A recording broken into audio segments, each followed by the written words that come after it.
Elevate your marketing career with the American Marketing Association. As an AMA member, you'll access exclusive resources, cutting-edge journals, and exciting events. Dive into our renowned journals like the Journal of Marketing and connect with industry leaders at our conferences and webinars. Join the AMA today at ama.org and take your marketing career to new heights. Hello, and thank you for joining us for a very special episode of AMA's Marketing Ed. I'm your host, Bennie F. Johnson, AMA CEO. In our episode today, we like to explore life through a marketing lens, delving into conversations with individuals that flourish at the intersection of marketing and the unexpected. We'll introduce you to visionaries whose stories you might not yet have heard of, but are exactly the ones you need to know. Through our thought-provoking conversations, we'll unravel the challenges, triumphs, and pivotal moments that have been shaped by marketing. Today, we have a really special guest.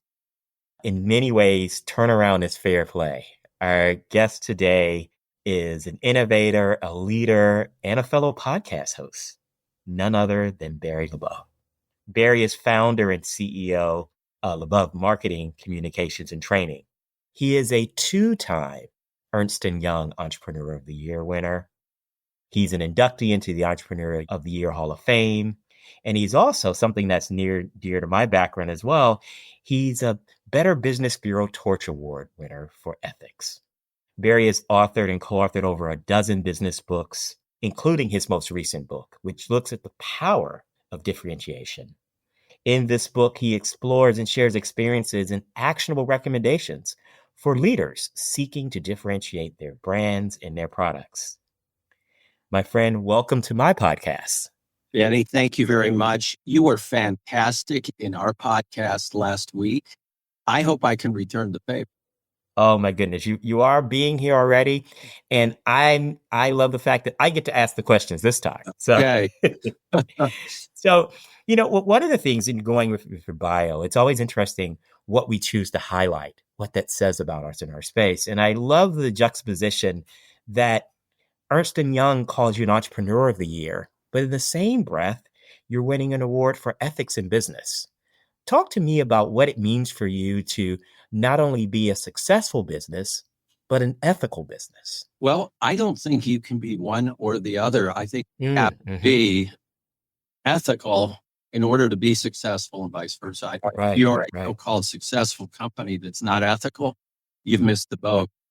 One thing that is so important today, and I really, really celebrate our younger generations, plural, is that ethics have become so important. Being a pretty old guy, when I started out, the goal was you get a job and you keep your head down, you work.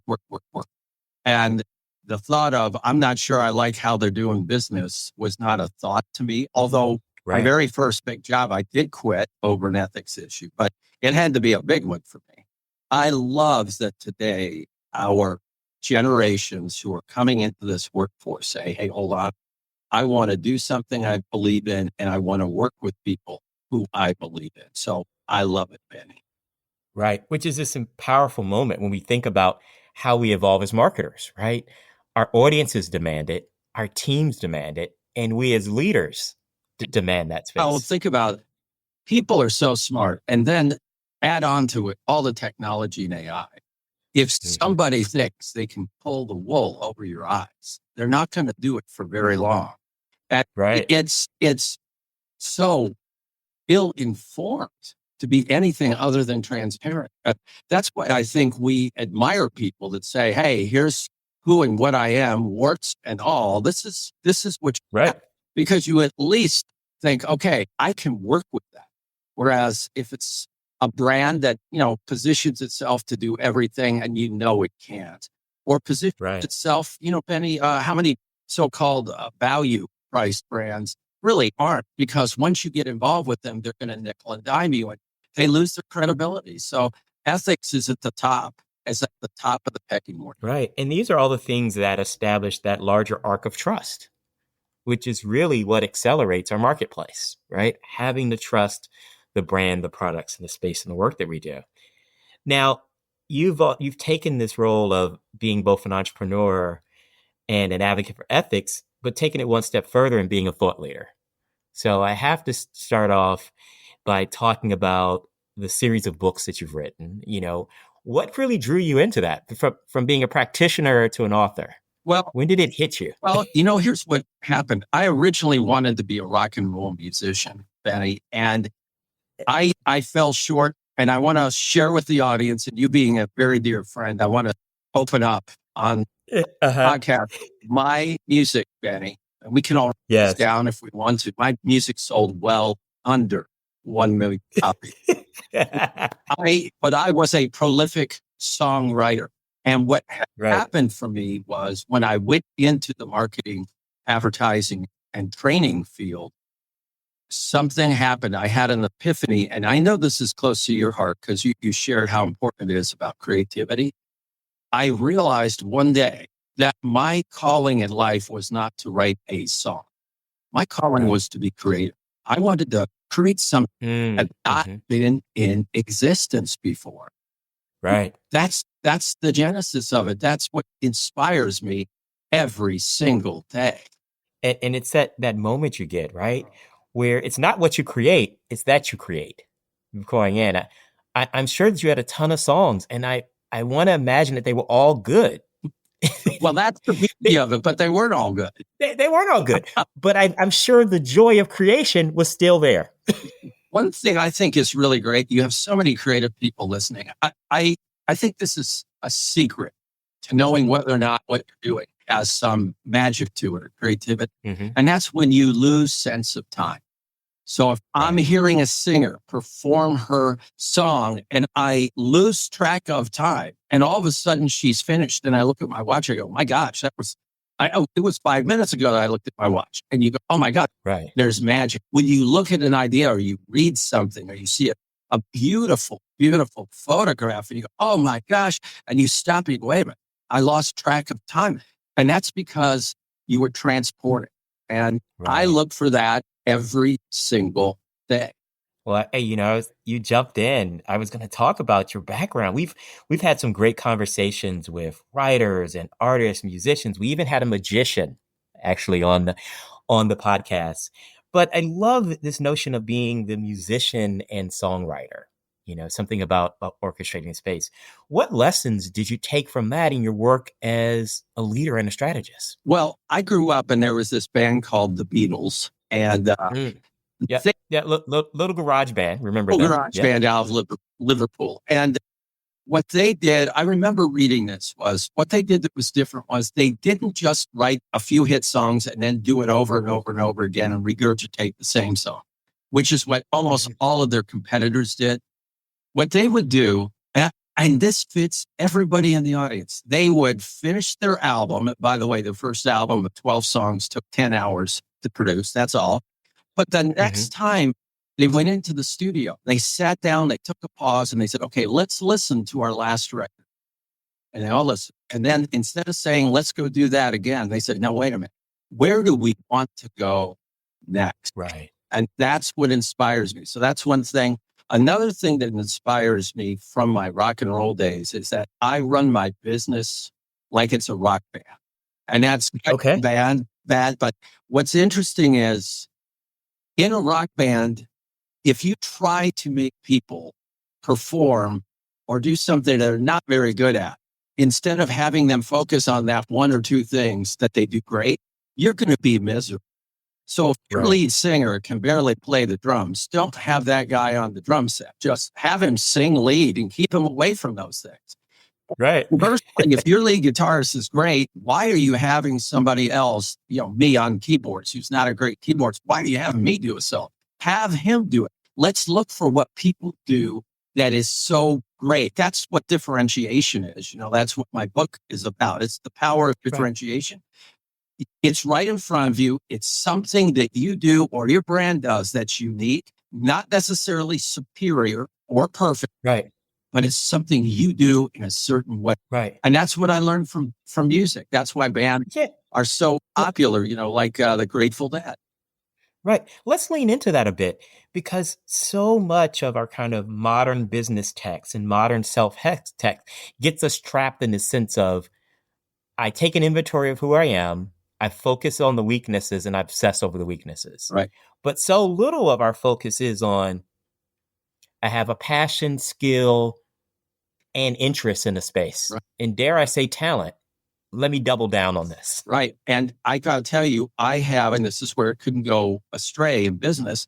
I've had people who literally were geniuses, and their genius was valuable to my company for maybe 15 minutes a month, but it was brilliant. I wanted that talent, that creativity. And literally a lot of the other time, if I put them into different positions, they're actually causing trouble. They're causing a ruckus there. So right. I think it's very important that we identify what we do. And it's not 100 or 15 things. It's like one or two things we do that's really good. And let's double down, like you said. Let's make sure we're doing that great. And let's stop pushing people to become something they are not. They'll be miserable and you'll be miserable. So when leaders come to you and they're looking for the actionable results to really separate them, right? Because oftentimes when leaders are coming to you, they've been through lots of coaching and refinement, and they kind of play a leader on TV, right? We're doing all the things that people project that we should do, right? How do you help provide recommendations through your experience and work that help leaders really set themselves apart? Many, many leaders are such great men and women, and they are willing to change or do anything in order to get better, to make their company better. And I come in and I go, stop. Before you do that, let's discover what's right in front of you that you are doing already. And many times they pause and they go, what do you mean? We don't have enough market share. We got to do more. And we're going, hold on.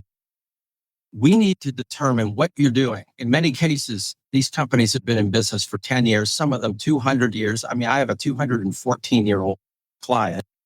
Okay. They got to be doing something right. And what we do is we come in, and instead of, they've been looking at all their numbers and their statistics, and they're very, very competitor bound. They're looking at what their competitor does, and they want to be like that competitor. And we're going, stop.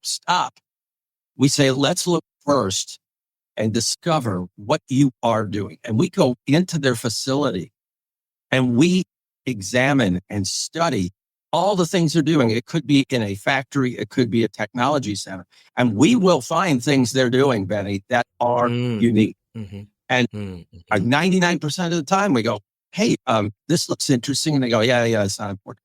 Does anybody in the world do it? Well, I don't know. Well, how long have you been doing it? I don't know, 40 years. Okay, maybe this is a good idea. And what we find every single time, find a small group of magical uniqueness that they have not leveraged. And I'm going to tell you very quickly why this is so important. If they focus on those 2, 3, 4 great things they're doing, and we help message it, and we also have a little secret involved in it, which is we celebrate it with the most important people first, which is their team, their employee. If they focus on those 3 or 4 things and really say, you know what, we're not for everybody. We're not perfect. But man, nobody does these 3 things like us. Benny, they can wake up every morning and go, you know what, I know what we need to do. It's what I do best. It's what we do best.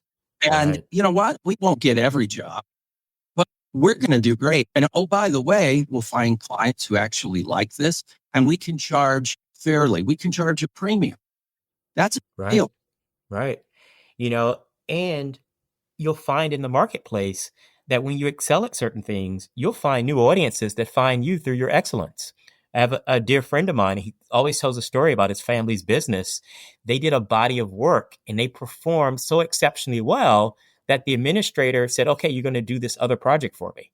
And the team paused and said, no, we don't do that. And he said, you delivered on time, under budget, at a 0 risk environment.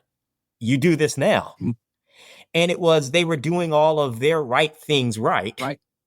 And they did its approach to work. It opened up for his company a whole new line of business and industry that they never would have even gone into, but it took focusing on the areas, and those are the hallmark of their business that then gave them this new category. Well, that's because they did not fully understand what was in front of them that they did well. It's kind of like what I said a few minutes ago. I thought my role in life was writing music. I was too close to it. My role in life was being creative. Okay. That could be music. That could be a website. It could be an app. It could be technology. Same thing with your friends. They did something that if you talk to their customers, those customers loved it and they craved it. Right. It's a beautiful story. So when we think about the age of being an entrepreneur today, never before have we had so much access to resource. I think about this with friends all the time. I've always been a serial entrepreneur, but I think about how many barriers we had 10, 20, 30 years ago, right? To get in, and we take those things for granted today. We can pop up platform, digital communication, supply chain through the course of this conversation. Right. What advice do you have for entrepreneurs today that kept you steady in the past? I used to go to sleep every night, wake up, high anxiety that I needed. I felt like I needed to sell 80,000 clients today by the end of the day, or I'm going to die. And finally, and my wife was very supportive of me. Finally, it dawned on me that number one, I could not take on that many clients. Number one. Two, I would probably fall over dead if I tried to. And in reality, number three, I needed a couple new clients. I believe that what we have to look at is let's take care of the right client in the right way, and then we grow, as opposed to the 100x and 10x and 50x scale formulas that really guarantee you're not going to work with people at a level they want. We all know AI's out there, technology's out there. If you think on terms merely of scale and mass numbers, AI is going to get you. I say, let's take care of each of our client opportunities one-on-one as if they were the only ones in the world, whether they're a large client or a small client, the only client. I used to explain that to new employees at our company because we would literally have Harley Davidson, Audi of America, we have Macallan Scotch, and then we have some small company down the street. And they go, well, that small company, they're not important. And I go, no, they're the most important. And they go, wow. And I go, yeah, if we're working on their project, they're the most important company in the world.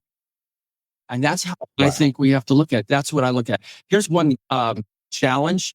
Even though today it's easy to ramp up, get the technology and all that, one thing I did not deal with competitively was when I started this, there were less competitors. It was not a worldwide market.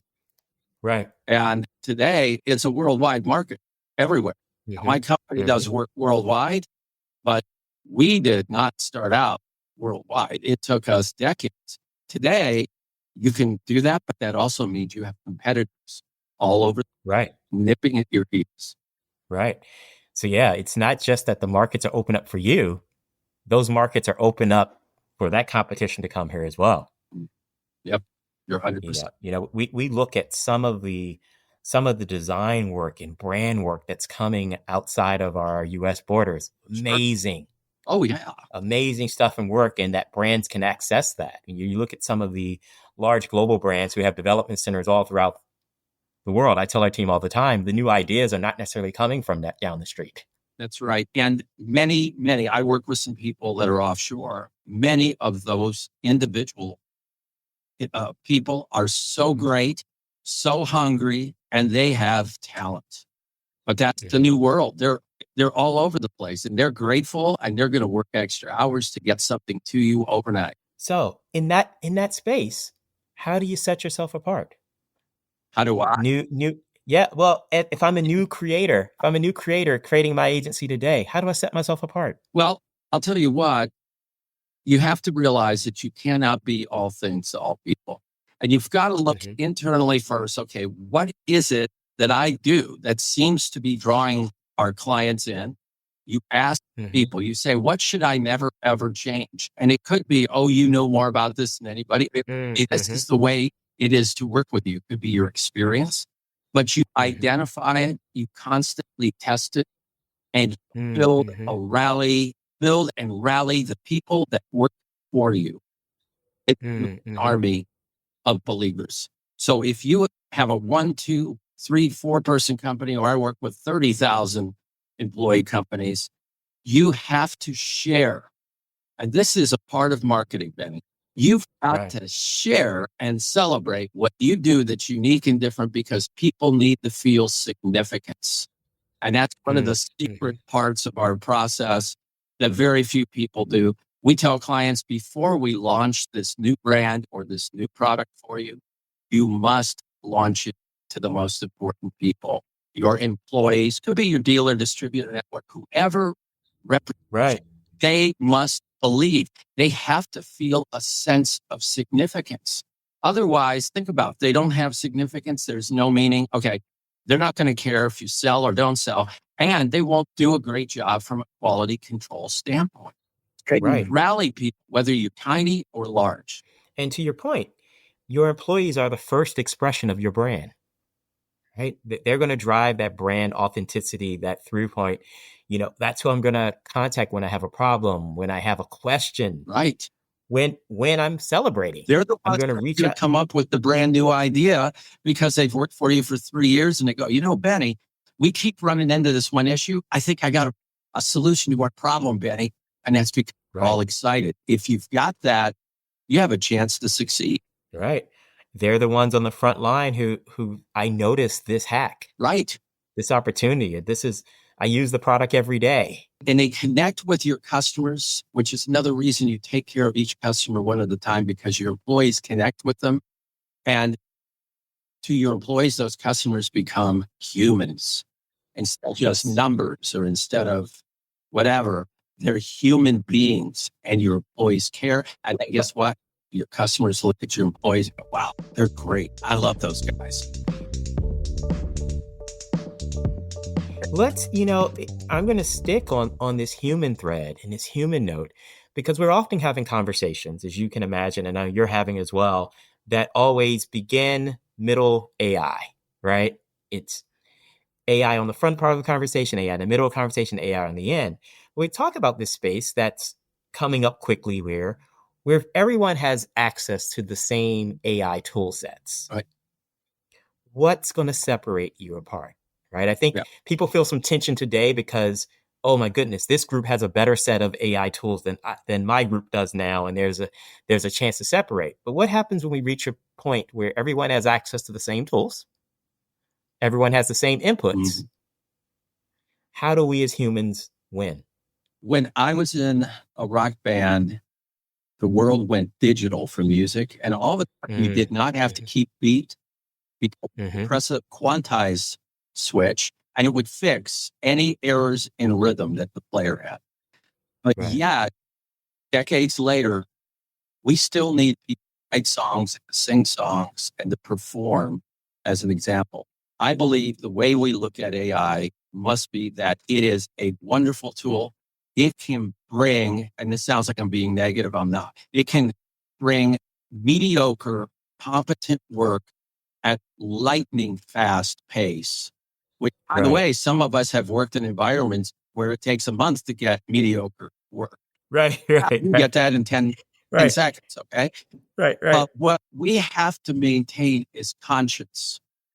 We have to have a conscience, not just that, well, I didn't really create it. Yeah, that. But also, is this really the message I want? Is this really our brand? Is this really my customer's brand? Or is this just Pablo? Is it just sound good, feel good stuff? So I think what we have to do is utilize it, have it get us to a level of competency quickly, and then we have to dig in and refine it and take ownership of it. Otherwise, mediocre work done quickly is a lot better than somebody paying an agency a lot of money to get mediocre work. So I think that's our only option. We take ownership and have a conscience. Take ownership, have a conscience, and then that separates us, right? Creates the differentiation that we talked about before. When we think about, your work with creatives and in agencies is we know it's one of the areas that you have a space where you can separate yourself, right? It's creatives by the very definition. How do you counsel others at discerning what's good, what's dynamic, what's solid creative opportunities, right? Because it's one thing to be the creative and to separate it. It's another thing to be on the client side, right, and actually know what you're looking at. Well, I think I talk to the client side a lot as well as the creatives. And one thing I harp on and truly believe is that everything you do, so let's say it's a design, there's got to be a meaning. There's got to be a purpose behind it. I don't believe you create something and it looks cool and that's it. I don't believe you create a logo and you go, well, it's geometric shapes, Everything must have a purpose. It must have a reason. So you can tell the story of a logo. Mm-hmm. What I share with clients is that what's most important, if they want to get the most out of their agency, is to make sure they are not, and I'm going to share a term you may enjoy, they are not seagulls, like the bird, the seagull whoops in. A client's a seagull, which means they're not involved with their group or their agency for a while. And then they swoop on in, change everything. Their is completely decimated. The agency's going, oh my gosh. And then that client leaves. What happens is you're killing morale. So I talk to clients like that and I go, look, you need to set the course of what vision you want. And instead of trying to come in every once in a while and prove that you're in charge, refocus and partner up with your group internally as well as your firm and accept imperfection as long as it is headed toward progress. Work with your groups. Let them know the bigger picture. Don't just give them an assignment. Like my company, when we work with a client, I'll tell them before we start, I go, look, we are not going to be great order takers. I mean, we can do it, but there's a lot of other order takers. Right. We have to have an understanding of what your goals are. And then what we need to do is have that right. And Benny, you mentioned this on my podcast when you were my guest. That agency needs to feel the right, the opportunity, the extraordinary benefit to be able to challenge traditional or accepted thinking that you as a client have. And if you as a client don't accept that, you're missing out on potential successes. Right. That's what I look for. I tell my clients, you got to be hungry. You got to be vulnerable. You can't just force feed a little bit of information and say, go to work. I have a client I've worked with, I mentioned Harley Davidson, and it was like a eureka moment the first time I started working with Harley. They called me up. They said, hey, we have trouble. We're suffering in the middle of a economic downturn. We need help. And I said, okay. And they go, look, we're ready to jump in and roll our sleeves up with you. And I almost fell over. I said, are you serious? They go, yeah. They go 24/7. What do you need?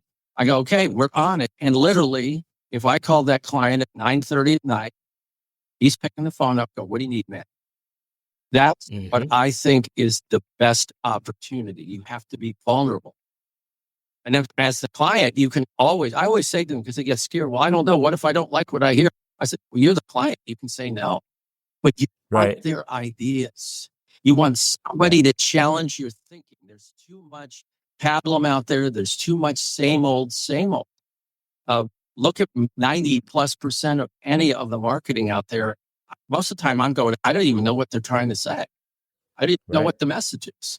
So it's up to the marketer to say, look, here's what our end goal is.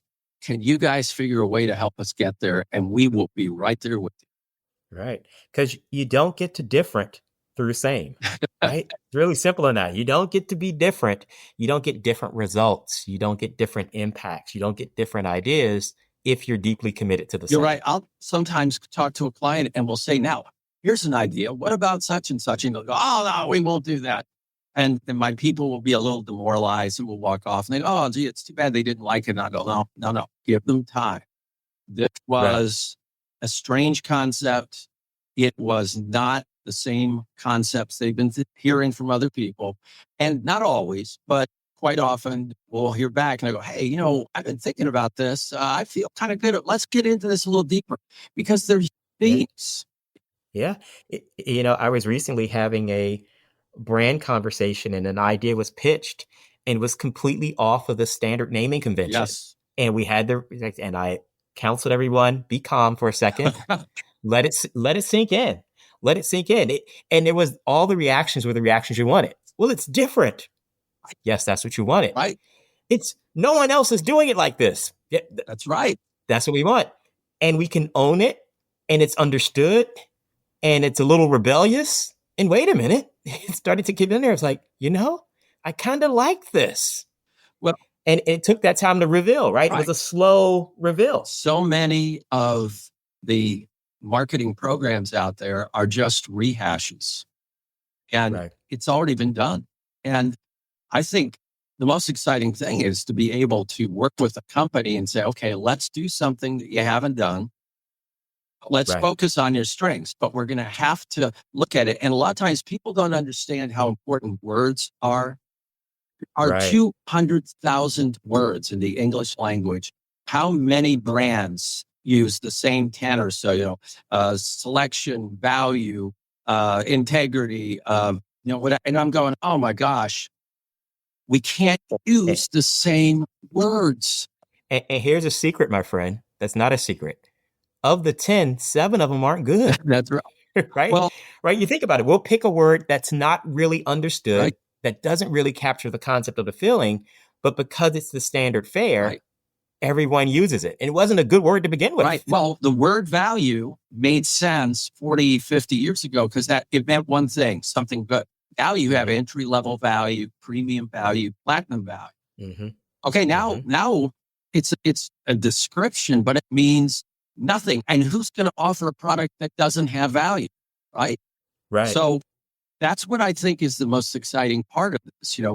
We'll go in and we'll work with a client and we're finding what's in front of them and we're going, okay, now we got to use different language. And they go, no, we like it this way. We go, okay, I know you do, but this is the language. The language you like is what your competitor uses. So you're going to talk like your competitor. Let's talk like you. Well, I think one thing that our conversation is alluding to is the fact that these aren't stationary levers, right? You think back to the music and the level in there. So the language is changing in the context of the market. The brand is changing in the concept of the market. The customer's expectation and receptivity is changing in space and air. Because like you said, if I've heard value 20 times, I've got a declining scale of what that means. That's brilliant. You're 100% right. Right. See, I should just end the conversation right there, my friend. You said I was brilliant. I can take this up and pass it on to my mom, and I think I'm done for the year. But we won't leave it there because we're going to challenge ourselves in these spaces. As brands evolve and they look for what's new and what's next, what counsel do you have for brands when we need to shake up ourselves? Right. I get the benefit of being in charge of a 100-year-old brand. Right. And it's always the conversation of, your past performance is not an indicator of future success, but it's our past success that opens the door for this future conversation. So how do you balance? I was the value guy and now value means something different. Well, you do what we talked about a few minutes ago, the thing the Beatles did, which is, sit down and we reassess our brand and we go, where do we go next? It's what you did with the BBB when you took over the messaging years ago.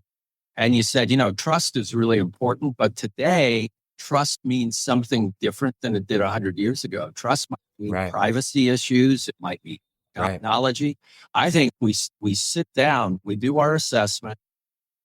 We look at what do our customers and employees say don't change? What makes us unique? And then we go, where do we go next? Very nice. Where do we go? Where do we go next? Which I think is that question. And what I love about it, it's a question that we continue to ask ourselves, right? A good brand, a good leader is going to continue to ask that because that answer is going to evolve. Right. And the answer should give us comfort and challenge at the same time. Right. How many digital agencies say, hey, we're going to do a new campaign for you? And all it is 99% the last campaign that you did. Right. One. And they're just going to try a little bit of a different media mix. Okay. That's not where do we go? That's where we've been. And so I just think that's the most exciting part. So I'm going to ask you this question, because we've talked about the parallels of songwriting and creativity, and we've talked about books. What's next? This last book was about separating us from where we are and allowing us to be different in the brand practice in there. What's top of mind for you now? What are you thinking about the next conversation? What I'm doing now is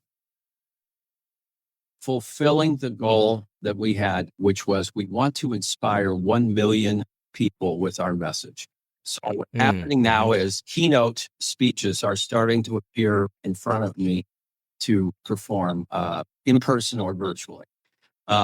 Meeting with universities, sharing with Cambridge University what we're all about, doing programs for colleges where the students are able to ask questions and really get them engaged. It's my podcast, spreading that word. That's what it is.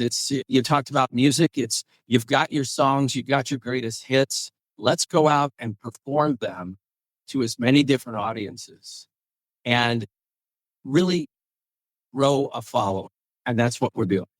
Really grow a following, that space in there. So that in effect, you've created these platforms that allow us to get better in the space in there. So if you had, songwriters are great at turns of phrase, right? If you had one phrase to inspire our audience as we close out today, what would it be, my friend? Now, I've hyped you up, so now you got to say something good. I'm just saying. I've got two. I'll give you a bonus. Number one, words create worlds.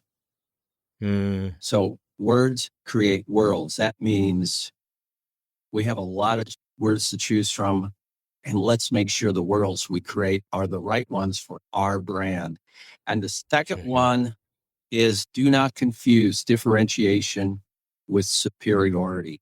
You can have highly differentiated brand and product, and that does not mean your product is superior in every way. Those are the two. I love it. Being different does not mean it's superior, which implies there's still work to do. Being different means you're interesting. It doesn't mean you don't have to still keep working, right? One thing in my keynotes, I talk about the famous actress and model, Cindy Crawford, who had the birthmark, right? She had that mark or mole, as some people call it. She did not get it removed. And most people, when I'm sharing that story in my speeches, they go, oh yeah, because she understood differentiation. No, it wasn't. It's because her mother said, you cannot go under surgery, under the knife, and remove that because it might leave a scar. And here's what's interesting, Benny. When we remove what makes us unique, even if it's not perfect, it could leave a scar. We could lose the hearts and minds of our employees. We could lose the loyalty of our customers because we removed that thing. And you know what? It was our differentiation. Right. I love that, in effect, the narrative has come full circle to be one of self-love and self-focus, and embracing that as our brand is our strength. I love that your final words, as a person who understands words, rhythm, and meanings, is that words create worlds. And what a great world that we have in here. Thank you for being a part of this podcast, my friend. Thank you for providing a playbook that I hope all are listening will take advantage of, that what makes us different makes us interesting and helps to make our brands matter. And Benny, I want to tell you, you, Amy, and the entire team do a phenomenal job. The guests that you brought on with your podcast are great. And your passion for the marketers and for that 17-year-old who is really dabbling in her career and wondering, how do I do what I should do? And should I go into technology, whatever? You're making such a difference for all of us. So thank you. Oh, my goodness. Thank you, my friend. And thank you all for joining us for this powerful episode of AMA's Marketing In. Once again, I'm your host, AMA CEO Bennie F. Johnson. We encourage you to find more resources on ama.org, and we encourage you to follow Barry's thought leadership and think about the power of differentiation in your own life and brand. Thank you. Elevate your marketing career with the American Marketing Association. As an AMA member, you'll access exclusive resources, cutting-edge journals, and exciting events. Dive into our renowned journals like the Journal of Marketing and connect with industry leaders at our conferences and webinars. Join the AMA today at ama.org and take your marketing career to new heights.